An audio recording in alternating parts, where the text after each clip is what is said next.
sorcellerie, la puissance de l'occultisme, la puissance du fétiche, de la magie, la puissance des esprits de sirènes des eaux. Comme vous allez remarquer, il était presque 4 heures du matin, Jésus sortait de la mer, des eaux. Le disciple ayant envie, ils crièrent. C'est un fantôme. Ils avaient déjà la connaissance qu'il existe le monstre des mers. Il existe les esprits, les génies des eaux.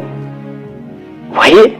Donc, lorsqu'on parle sur, ils savent exciter ce qui invoque le Léviathan.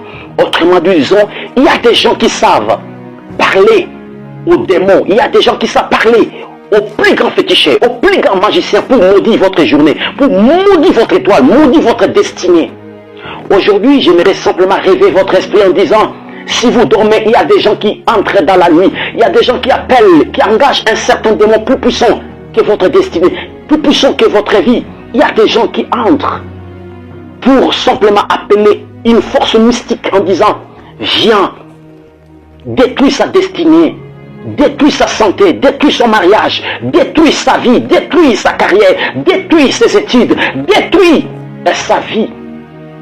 Vous ne savez pas, il y a aussi dans nos jours, il y a ceux qui parlent avec les animaux, il y a ceux qui parlent avec les esprits qui sont déjà décédés. Voilà pourquoi l'Éternel, il avait interdit à Israël, Deutéronome 18, le verset 9, vous ne pouvez pas invoquer ceux qui sont morts, parler aux esprits des morts.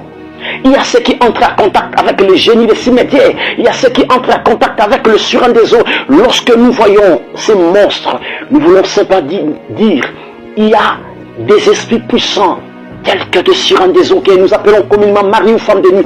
Il y a, n'est-ce pas, que plusieurs de vies sont possédées par ces phénomènes sexuels. Vous ne savez pas votre destinée. Vous dormez, vous voyez des relations sexuelles. Vous dormez, vous voyez toujours dans l'eau. Il y a déjà un mariage qui est contacté dans votre vie. Si votre vie déjà est liée spirituellement, c'est-à-dire que vous avez hypothéqué votre héritage, votre richesse est hypothéquée. Dans la journée, il n'y aura rien qui va se passer.